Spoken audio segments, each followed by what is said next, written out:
सभी को नमस्कार। स्वागत है हमारे YouTube चैनल सेल्फ स्टडी में। हम लोगों ने स्टार्ट किया है मैराथन क्लासेस पेपर 1 के लिए, खासकर यूजीसी नेट और एमपी सेट के लिए। ठीक है, तो पहला हम लोगों ने पहली यूनिट को देख लिया जिसमें टीचिंग एप्टीट्यूड की हम लोग ने कंप्लीट चर्चा कर लिया है।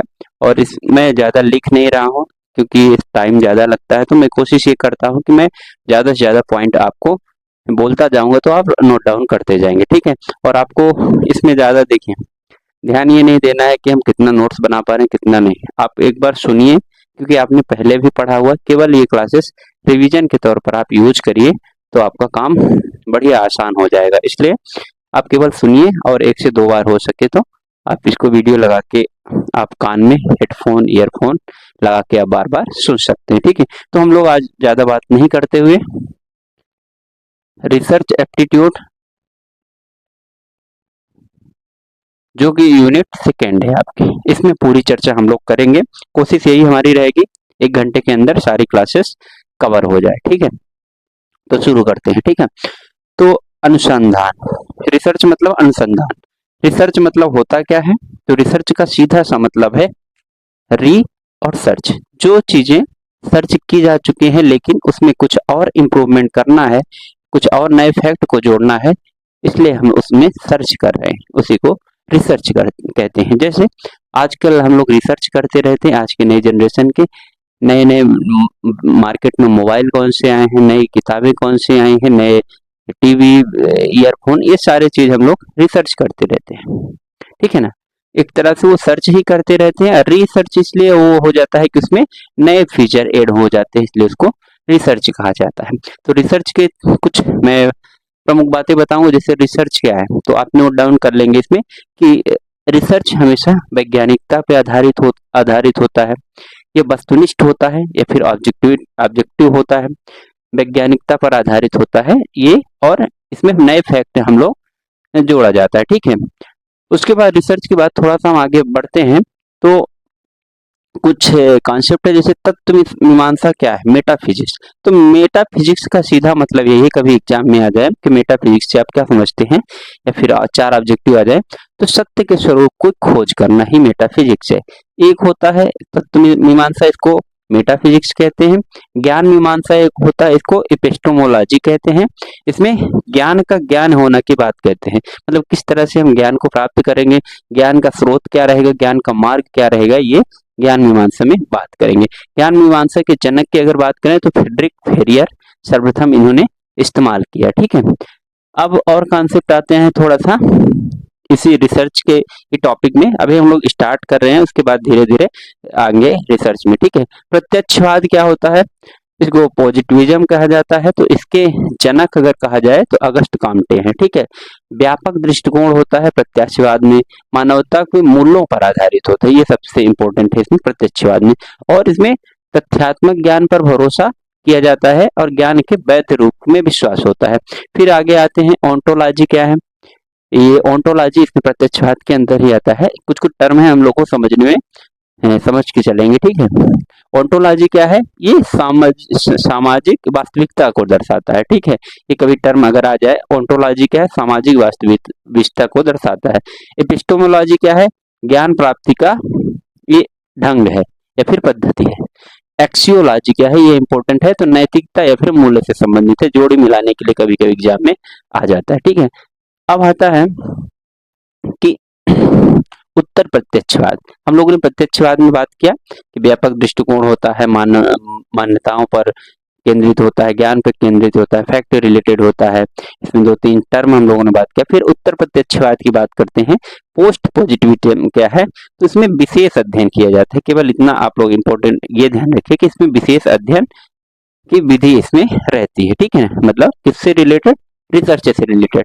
जो भी हम इसमें आज बात करेंगे चारों तरफ आप रिसर्च शब्द जोड़ लिया करिएगा। ठीक है ना, अब हम लोग मेन टॉपिक पे आते हैं कि अनुसंधान के उद्देश्य क्या है, मतलब ऑब्जेक्टिव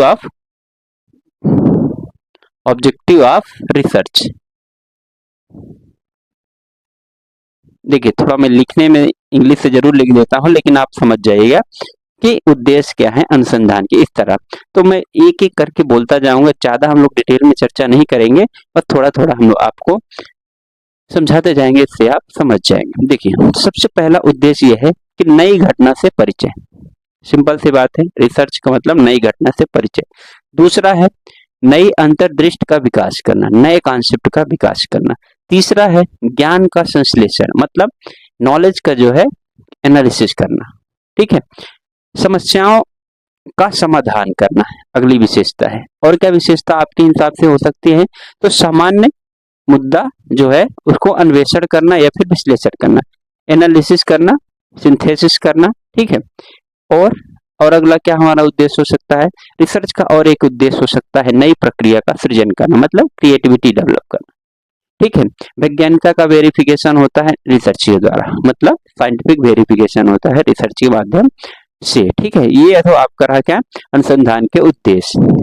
ये आपको इंपॉर्टेंट है, कभी कभी एग्जाम में डायरेक्ट क्वेश्चन आ जाता है अनुसंधान के निम्नलिखित में से क्या क्या उद्देश्य है। और सबसे इंपॉर्टेंट ये है कि आप जैसे आप उद्देश्य समझेंगे ना, उसके बाद आपको धीरे धीरे समझ में आने लगेगा कि रिसर्च हम लोग क्यों कर रहे हैं।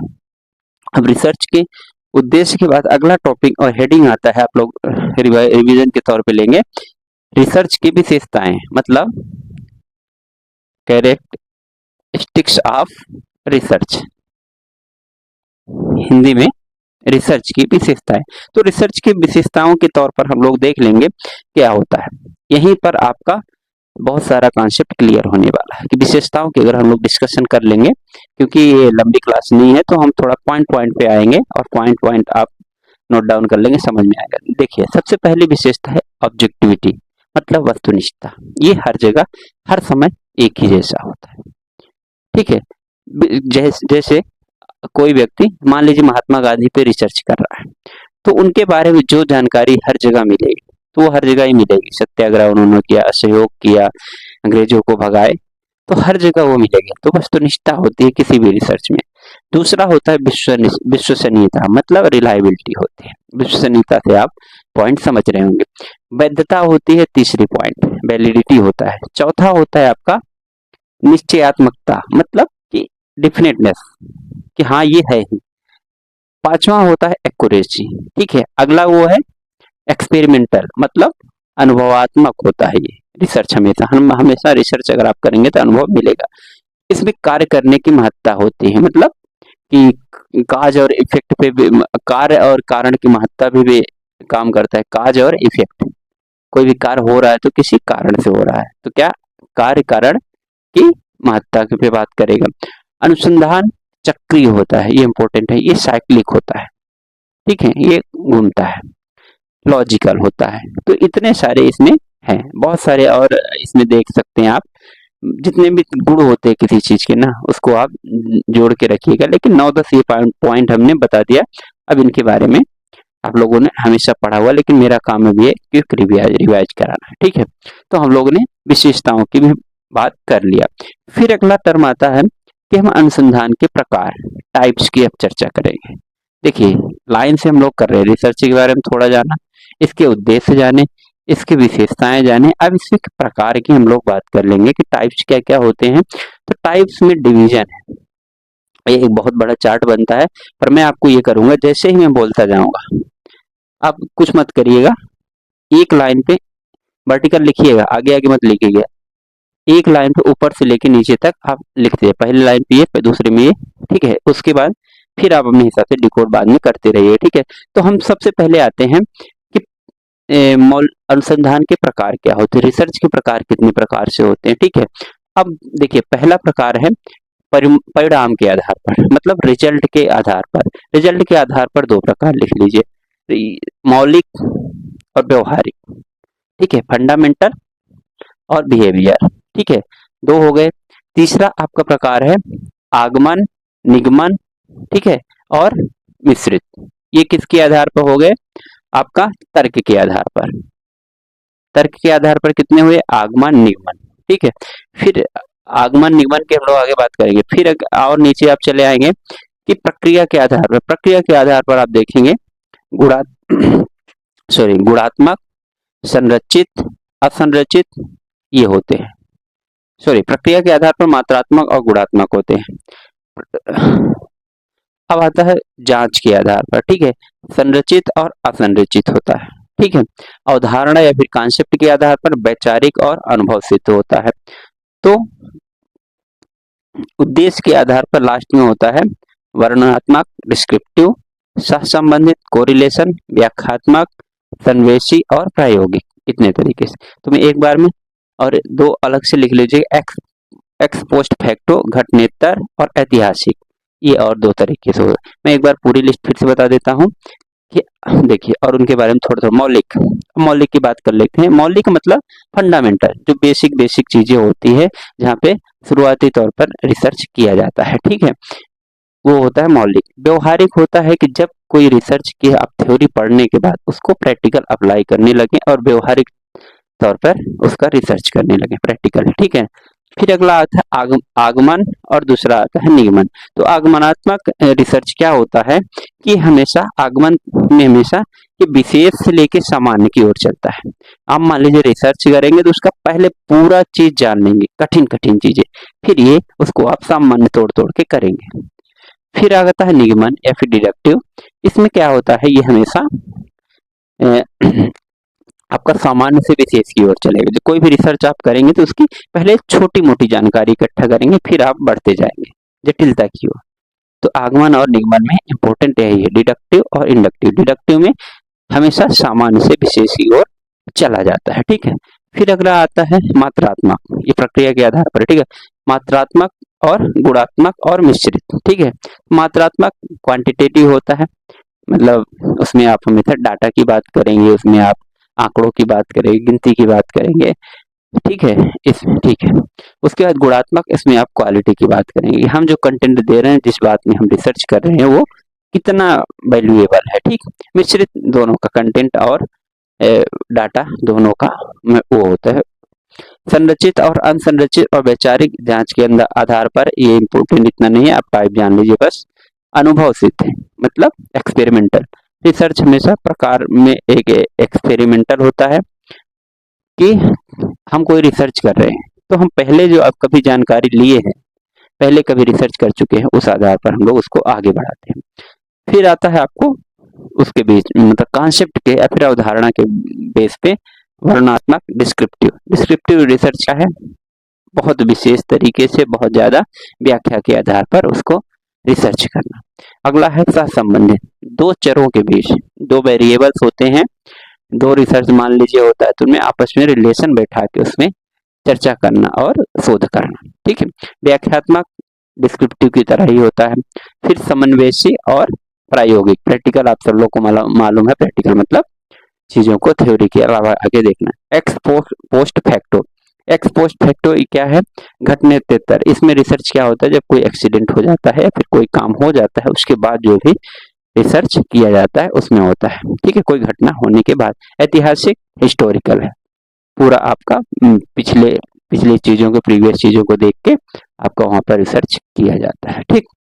तो ये आपका टाइप हुआ, लगभग आपके इसमें 12-13 प्रकार हैं और आप सब लोगों ने एक लिस्ट देख लेना है और टाइप से क्वेश्चन यहाँ से डायरेक्ट आ सकते हैं, निम्नलिखित में से टाइप कौन से हैं, ठीक है, या फिर उसके बारे में थोड़ा थोड़ा दे सकता है जोड़ी मिलाने के लिए, ठीक है। अगला आता है स्टेप इन रिसर्च, ये इंपॉर्टेंट टॉपिक है,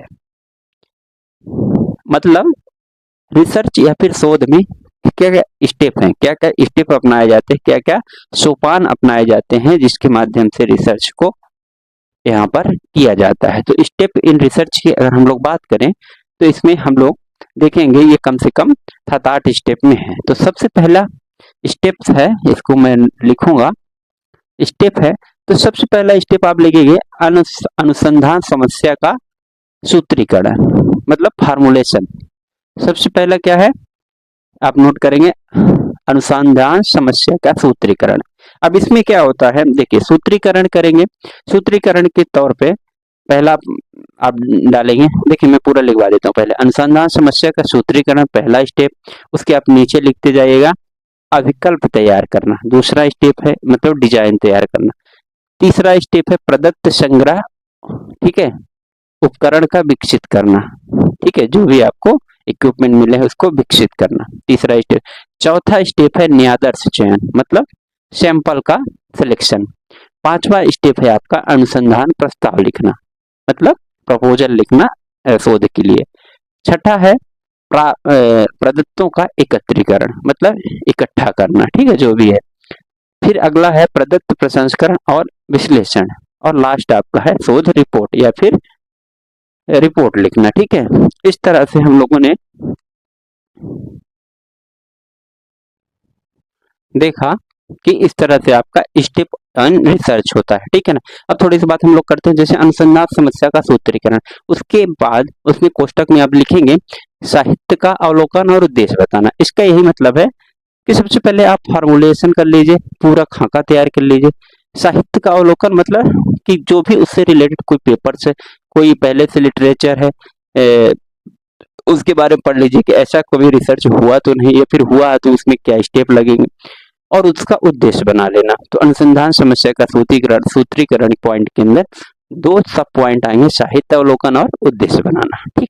दूसरा आता है कि डिजाइन तैयार करना। अब डिजाइन तैयार करने में आपको ये करना पड़ेगा कि जो हमारी समस्या है, जो प्रॉब्लम है, उसका स्ट्रक्चर बना लीजिए, मतलब समस्या का संरचना और उसका अध्ययन डिजाइन बना लेना है। स्टडी का डिजाइन हम लोग अपने उसमें बना लेना है। तीसरा है प्रदत्त संग्रहण उपकरण विकसित करना। इसमें प्रकार होगा, जो भी किस प्रकार के दिया गया, उसमें विधि होगी, ये होगा।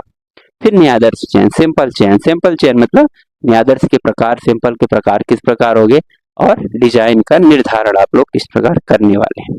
फिर अनुसंधान प्रस्ताव लिखना, उसका प्रपोजल लिखना। इसमें आपको इसका क्या क्या क्यों आवश्यकता है, इस रिसर्च की क्या लाभ है इसके, और इसमें न्यायादर्श के प्रकार वगैरह की बात कर लेंगे, ठीक है। फिर प्रदत्तों का एकत्रीकरण मतलब इसमें अवलोकन करना, साक्षात्कार करना और प्रश्नावली आदि को बनाना। इसमें एकत्रीकरण मतलब सबको इकट्ठा करना। और विश्लेषण करना अगला है, तो इसमें संपादन करना, सरलीकरण करना और सामान्यीकरण करना चीजों को, कि लोगों को किस तरह से ये रिसर्च समझ में आएगी। शोध या फिर रिपोर्ट थोड़ा सा ये आपको कम समझ में आ रहा है, जो पहली बार देख रहे हैं, बाकी जिन्होंने पढ़ा है उसको आराम से समझ में आ रहा होगा, ठीक है। शोध रिपोर्ट लिखना लास्ट आपका स्टेप है। इसमें जैसे आप शीर्षक लिखेंगे, विषय सूची लिखेंगे, और इसकी क्या प्रक्रिया विधि हमने अपनाया, ये सब रिपोर्ट राइटिंग लिखेंगे, ठीक है। तो ये रहा आपका स्टेप्स इन रिसर्च। अब फिर उसके बाद अगला आता है, हम लोग इसी में देखेंगे हाइपोथेसिस, उपकल्पना, उपकल्पना या फिर हाइपोथेसिस।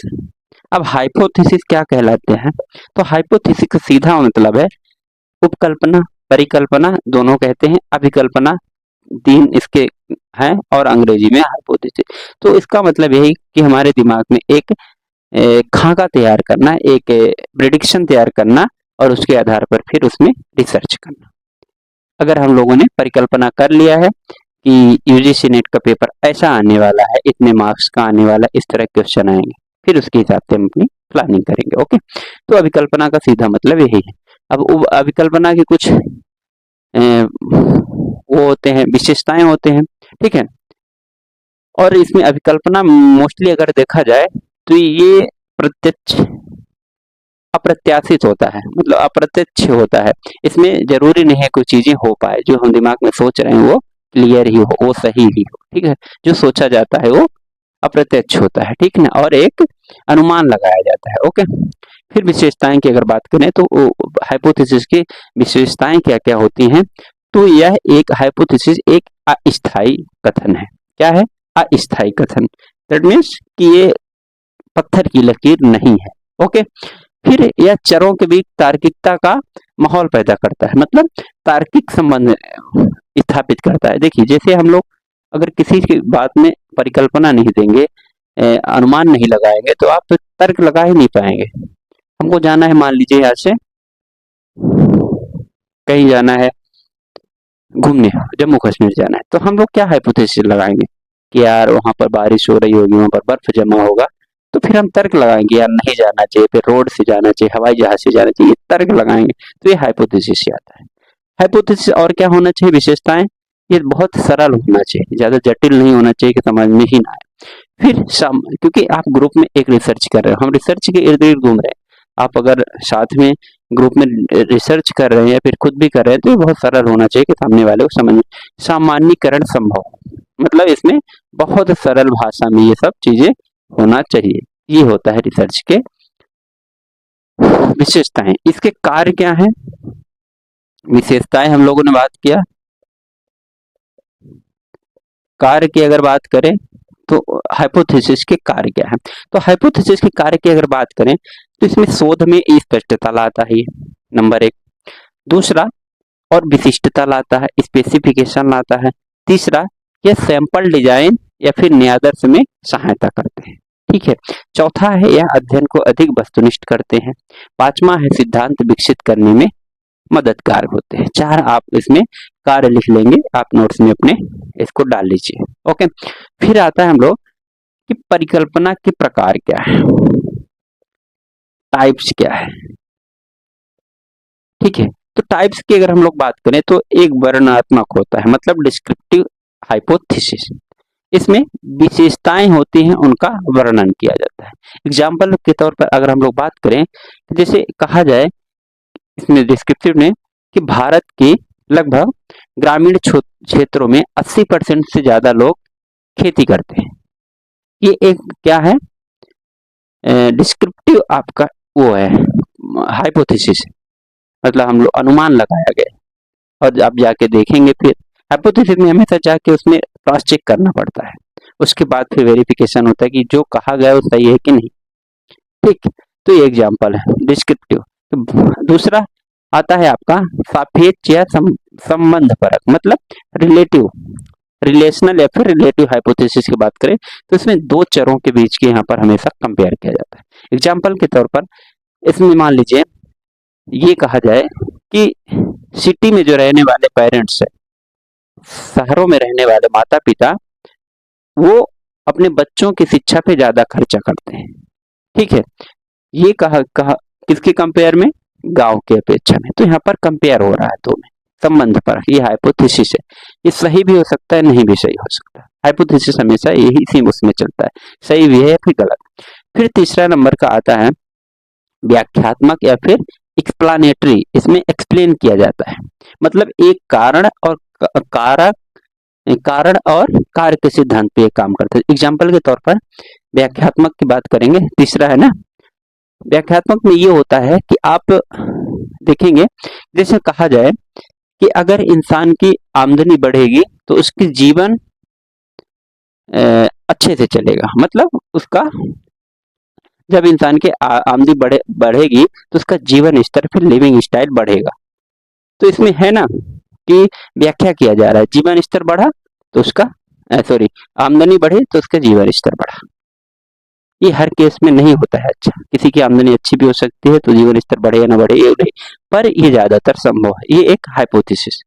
फिर एक एग्जाम्पल के तौर पर आप और ले लीजिए कि थोड़ा सा आप समझने के हिसाब से समझिएगा, अन्यथा मत लीजिए, कि जब पुरुष ज्यादा प्रेम करेंगे, ठीक है ना, तो महिलाएं उनको ज्यादा स्वादिष्ट भोजन बना के देंगी। इसका उल्टा भी हो सकता है कि जब महिलाएं स्वादिष्ट भोजन बना के देंगी तो पुरुष ज्यादा प्रेम करेंगे, प्रेम ज्यादा लुटाएंगे और ज्यादा समय देंगे। ये हाइपोथेसिस है। ये कैसे हम लोग व्याख्यात्मक की बात कर ले, ठीक है। बाकी आप लोग इसका अन्यथा मत लीजिएगा, सभी पुरुष सभी महिलाएं सब बढ़िया हैं खाने पीने से।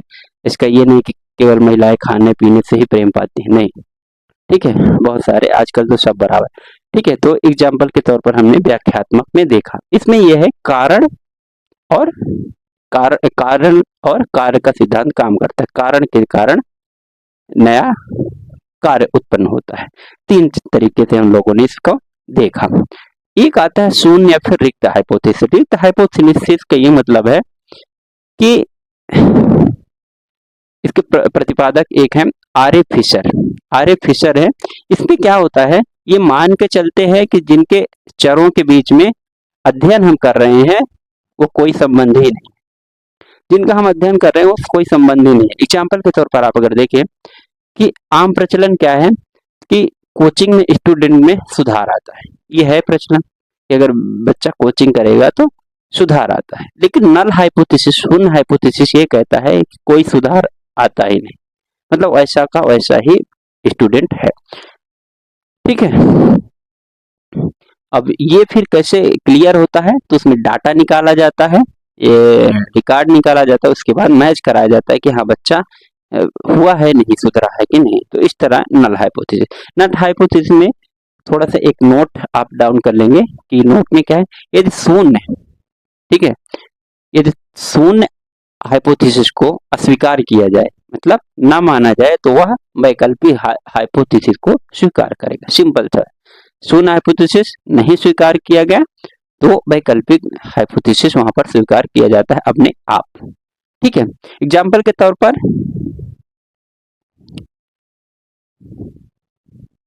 कि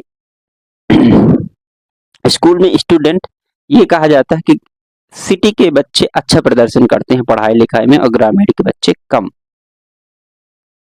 टीचर की आय की अगर बात करें, जैसे कि ग्रामीण एरिया में टीचर की आय प्राइवेट स्कूलों में कम होती है और सिटी में ज्यादा होती है। ठीक है, और नल में एक नल हाइपोथेसिस का हम एग्जांपल दे रहे हैं, तो नल हाइपोथेसिस ये कह देगा कि नहीं, ऐसा कुछ होता ही नहीं, हर जगह बराबर होता है। सिंपल सी बात। ठीक है, फिर उसके बाद सैंपल करेंगे, डाटा इकट्ठा हम लोग करेंगे।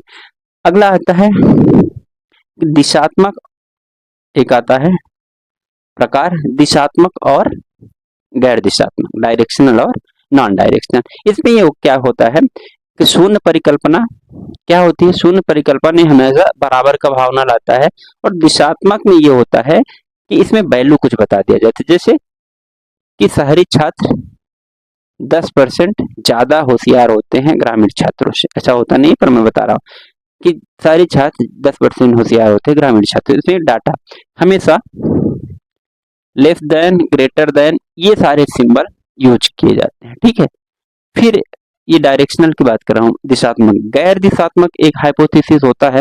तो गैर दिशात्मक हाइपोथेसिस में ये होता है कि वो केवल इतना कहता है कि शहरी छात्रों पे ग्रामीण छात्रों पे अंतर होता है। वो ये नहीं कहेगा कितना कहेगा, केवल अंतर बताएगा। ये है। तो हम लोगों ने 4 तरीके से बात किया, वर्णनात्मक, सापेक्ष, व्याख्यात्मक, शून्य और डायरेक्शनल, नॉन डायरेक्शनल। ओके, फिर हम लोग आते हैं थोड़ा सा सैंपल की बात कर लेंगे। किसकी? सैंपल। सैंपल, सैंपलिंग मतलब न्यादर्श। सैंपलिंग क्या है? तो सैंपलिंग में सीधा सा मतलब है कि जब हम रिसर्च करते हैं तो बहुत सारा डाटा हमको इकट्ठा करना होता है। मान लीजिए हमको जनसंख्या से रिलेटेड ही डाटा इकट्ठा करना है, कितने लोग पढ़े हैं, कितने लोग नहीं, तो हम लोग 10 घर पूछ लेते हैं, उसके बाद हम लोग सारा कुछ सबसे पूछने नहीं जाते हैं। ठीक है, तो वही सैंपलिंग है। एक छोटा सा एरिया, छोटा सा डाटा ले लो, यूनिट एरिया में, एक निश्चित समय पे निश्चित आबादी से, और वहां से हम लोग अनुमान लगा लेते हैं। ठीक है, उसी को क्या कहा जाता है? अब सैंपलिंग कहा जाता है। सैंपलिंग में 2 तरीके से मेन सैंपलिंग होता है। देखिए, सैंपलिंग सैंपलिंग 2 होता है, क्वांटिटेटिव प्रोबेबिलिटी, और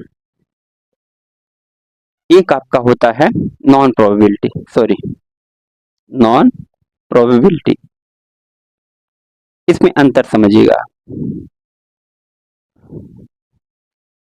सैंपलिंग में प्रोबेबिलिटी सैंपलिंग और नॉन प्रोबेबिलिटी सैंपलिंग, ये आप इसमें समझिएगा। प्राय इसमें प्रोबेबिलिटी की तरफ अगर देखा जाए तो इसमें क्या कहा जाता है, कभी भी रैंडम सैंपल ले लिया जाता है, कभी भी कहीं भी रैंडम। और नॉन प्रोबेबिलिटी में क्या होता है, उसमें एक क्राइटेरिया निश्चित किया जाता है। रैंडम सैंपलिंग मतलब क्लास में बच्चे अगर पढ़ रहे हैं, आप उठा लिए कि भाई तुमसे पूछ लिए कि तुम क्रिकेट खेलते हो, तो 2-4 लोग बताए, तो उस आधार पे कह दिया जाता है कि ज्यादातर बच्चे क्रिकेट खेलते हैं। और रैंडम सैंपलिंग में ये कहा सॉरी दूसरे वाले नॉन प्रोबेबिलिटी में ये कहा जाता है कि जो बच्चा 5 फुट से ज्यादा हो, ये क्रिकेट खेलता है, तो 2-4 बच्चे निकलेंगे, तो वो क्राइटेरिया डिसाइड कर दिया। सिंपल सी बात। अब random selection, random probability sampling में ये होता है कि 4 प्रकार के होते हैं। इसमें हम लोग देखेंगे random sampling, simple probability sampling एक, दूसरा क्लस्टर सैंपलिंग, तीसरा नंबर का सिस्टमैटिक सैंपलिंग और चौथे नंबर का स्ट्रेटिफाइड। 4 आप इसमें नोट डाउन कर लेंगे, सिंपल, क्लस्टर, सिस्टमैटिक और आपका स्ट्रेटिफाइड। उधर नॉन प्रोबेबिलिटी सैंपलिंग के अगर प्रकार की हम लोग बात करेंगे तो उसमें क्राइटेरिया डिसाइड होता है, हम सब लोग को देख कन्वेंशनल होता है वो एक, दूसरा उसमें जजमेंटल होता है, तीसरा होता है क्वांट सैंपलिंग होता है, चौथा होता है आपका स्नोबॉल।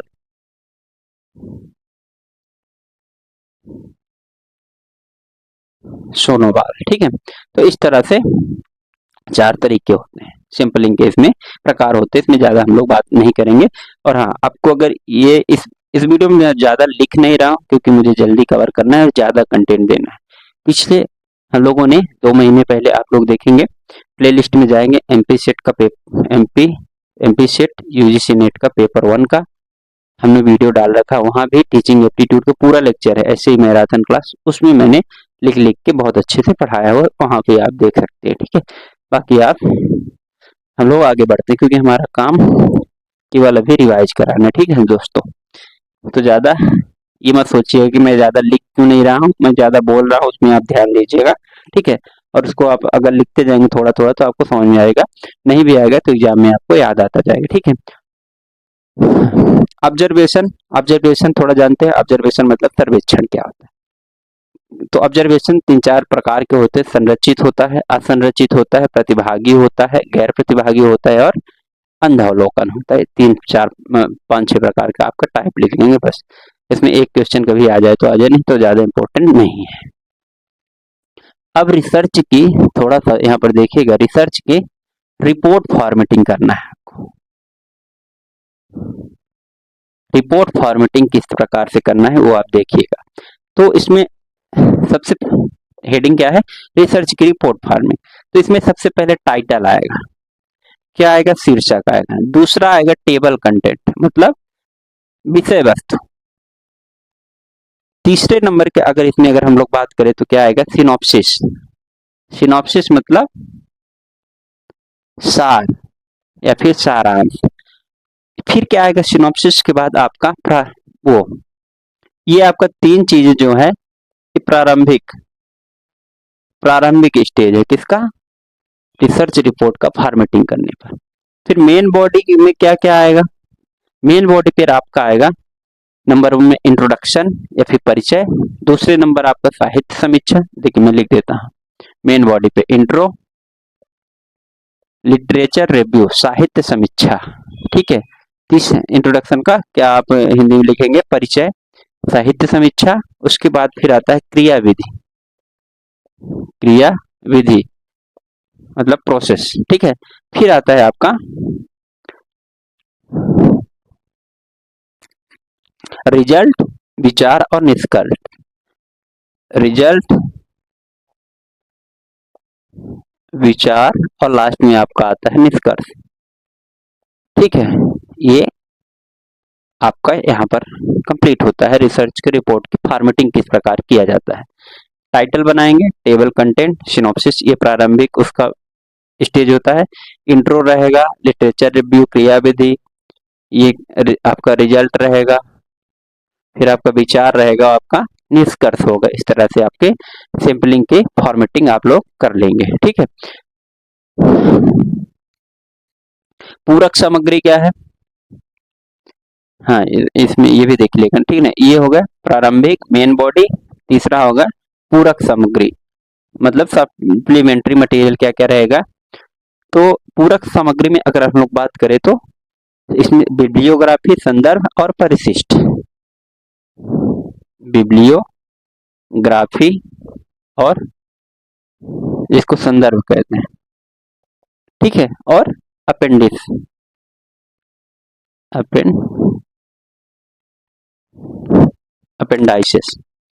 अपेंडाइसिस इसको परिशिष्ट कहते हैं। ये आपका पूरक सामग्री प्रारंभिक। ठीक है, दूसरे बात इसका मुख्य या फिर मेन बॉडी, तीसरा आपका पूरक सामग्री। ये आपका रिसर्च की पूरी फॉर्मेटिंग रहेगी इस प्रकार से, ठीक है ना। अब आता है अगला, हम लोग अगर बात करें रिसर्च में और क्या बचता है,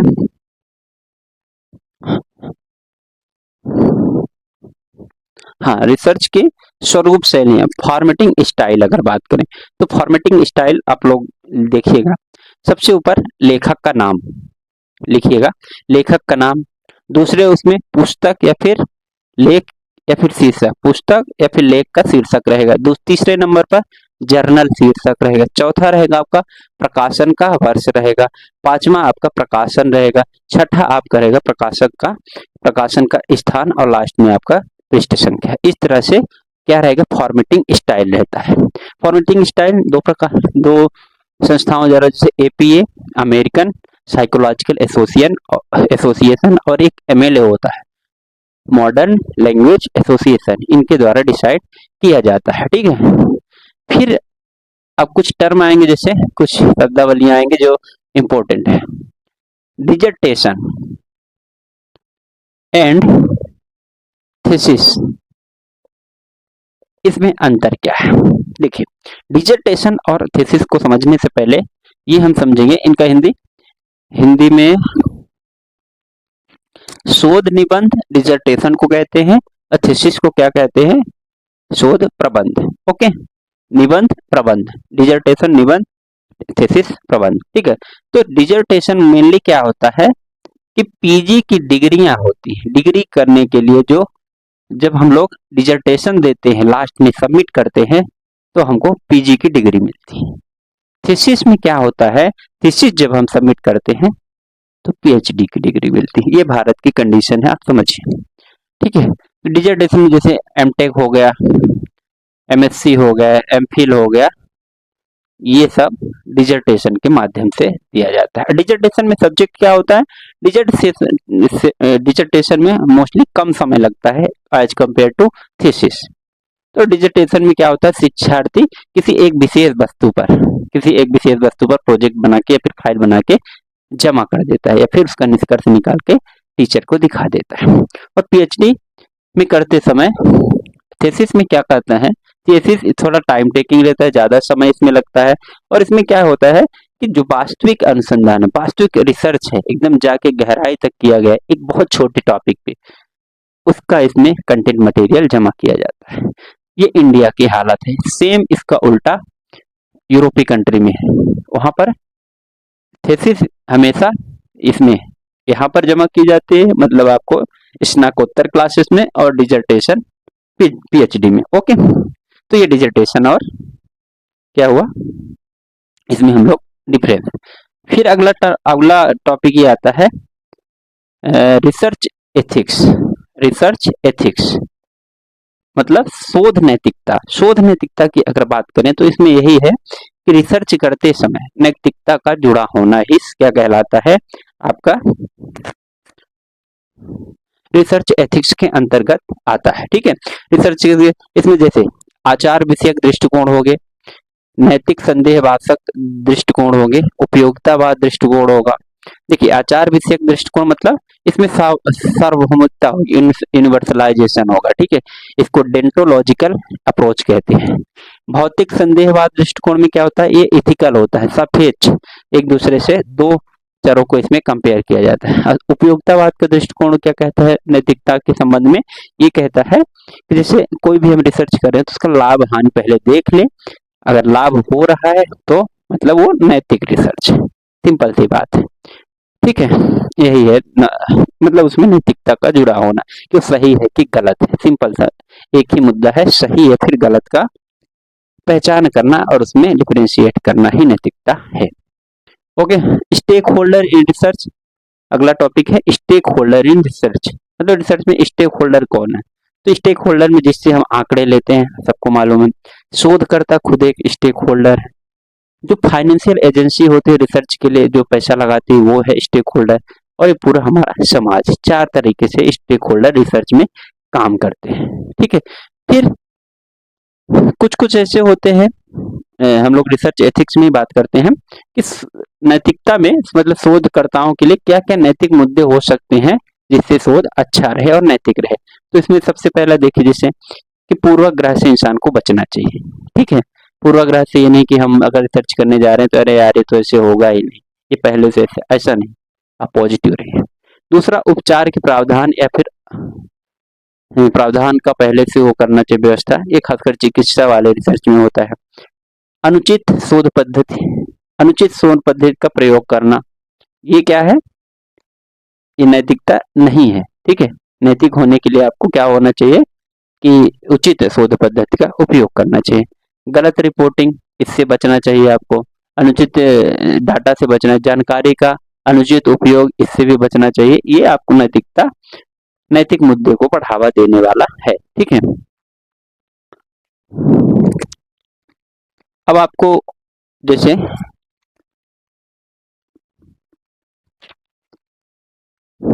अधिक नैतिक आप कैसे हो सकते हो रिसर्च के तौर पर, मतलब आप कैसे एथिकल ज्यादा हो सकते हो, तो उसमें यही है कि आपको सबकी सहमति लेना पड़ेगा, मतलब सूचित सहमति।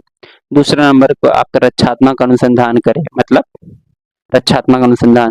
तीसरा, आपका स्क्रीनिंग करें, ऐसे लोगों को छांटे कि जो आपको हेल्पफुल लगे और वो आपको नैतिक रहे। पायलट, पायलट आपका अध्ययन करें। ठीक है, बाह्य प्रस्ताव की समीक्षा करें।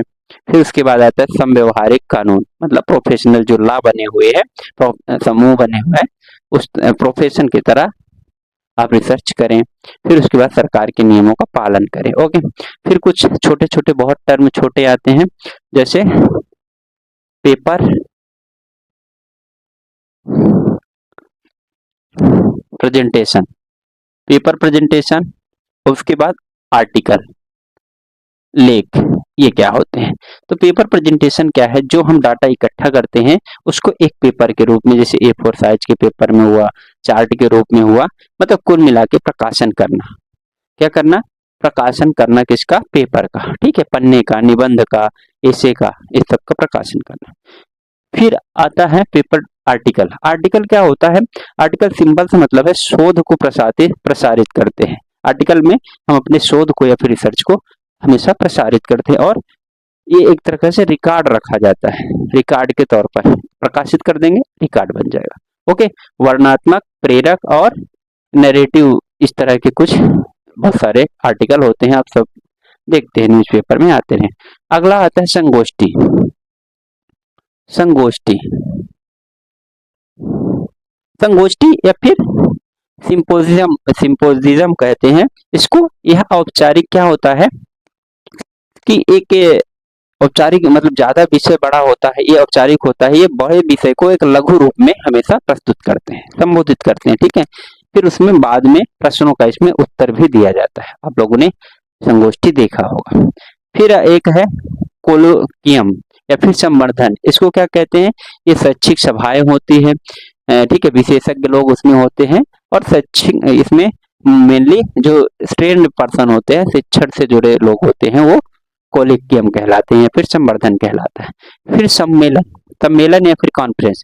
कॉन्फ्रेंस क्या है, तो कॉन्फ्रेंस ये कई लोगों की सभा होती है, आप लोगों ने देखा होगा कॉन्फ्रेंस लगता है, कई लोगों की सभा होती है और यहाँ पर क्या विशेष विषय पे चर्चा की जाती है। ठीक है ना, सम्मेलन कई लोगों की सभा होती है। फिर सेमिनार, सेमिनार क्या होता है, सेमिनार हमेशा शैक्षिक, मुख्यतः एजुकेशनल, एजुकेशनल सेमिनार अटेंड करवाए जाते हैं, आप सब लोग को मालूम है। विषय विशेषज्ञ की कक्षाएं होती है इसमें, बड़े टॉपिक को छोटे रूप में वहां पर सेमिनार के रूप में घंटे 2 घंटे में लोग प्रस्तुत करते हैं। ये साप्ताहिक हो सकता है, शेड्यूल्ड भी किया जाता है, साप्ताहिक, मासिक, ईयरली, ये होता है। फिर सेमिनार से ही मिलता जुलता है आपका वेबिनार। अब वेबिनार क्या है, सेमिनार अगर इंटरनेट, मोबाइल, कंप्यूटर इसके माध्यम से, ऑनलाइन माध्यम से हो तो उसको वेबिनार कह देते हैं।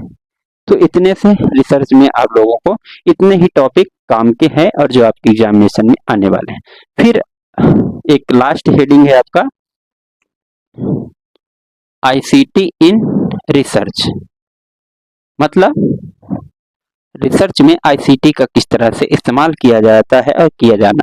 तो सिंपलता है, कंप्यूटर नेटवर्क, इंटरनेट, मोबाइल, ये सब चीजों का इस्तेमाल करना आईसीटी कहलाता है। हाँ, एक और टर्म इसमें छूट गया था, वेबिनार के बाद एक वर्कशॉप। वर्कशॉप क्या होता है कि वर्कशॉप मोस्टली क्या होता है कि सेमिनार से छोटा होता है और ये ज्यादा फोकस्ड होता है। इसमें ज्यादा फोकस किया जाता है, एक पर्टिकुलर स्मॉल ग्रुप के लिए वर्कशॉप आयोजित किया जाता है। ये मेनली अगर देखा जाए तो मैकेनिकल वर्क, जैसे मैकेनिकल वर्कशॉप वगैरह करवाए जाते हैं, इसमें न्यू स्किल डेवलपमेंट किया जाता है। फिर आईसीटी इन कंप्यूटर में बात करें तो इसमें क्या हुआ कि आप सब जानते हो आईसीटी का उपयोग क्या होता है, संगणना के रूप में, मतलब आपका कैलकुलेशन किया जाता है। कैलकुलेशन के बाद आपका इसमें डेटा एनालिसिस किया जाता है, मतलब विश्लेषण किया जाता है। तीसरा अगर आप इसमें बात करें तो मॉडलिंग, मॉडल हम लोग देखते हैं। फिर इसमें बस स्टैटिक्स को मेंटेन करना, यही होता है। इसमें एक टर्म है एसपीएसएस। एसपीएसएस का अगर फुल फॉर्म देखो तो statistical package for social science. ठीक है, अब कुछ है आईसीटी का ही देखिए, डॉक्यूमेंट्स को प्रबंधन करने के लिए क्या क्या है, जैसे हम लोग देखते हैं क्या क्या, ये कौन सा ड्राइव होता है यार, ड्रॉप बॉक्स एक होता है, ड्रॉप बॉक्स। ये सब डाटा को, शोध को, पेपर्स को, सबको, इनको डॉक्यूमेंट्स को आईसीटी के द्वारा फिर कंप्यूटर नेटवर्क में इनको इकट्ठा किया जाता है या फिर रखा, भंडार किया जाता है। तो data management, document management, drop box होता है। गूगल ड्राइव हुआ, गूगल ड्राइव सब लोग यूज करते हैं। ठीक है, फिर एक होगा MS sky drive. MS sky drive कभी आ जाए तो ये आप इनका नाम सुने रहिएगा। ये डॉक्यूमेंट्स को आपको मैनेज करेंगे, फिर प्रबंधन करेंगे। फिर एक और आता है जिससे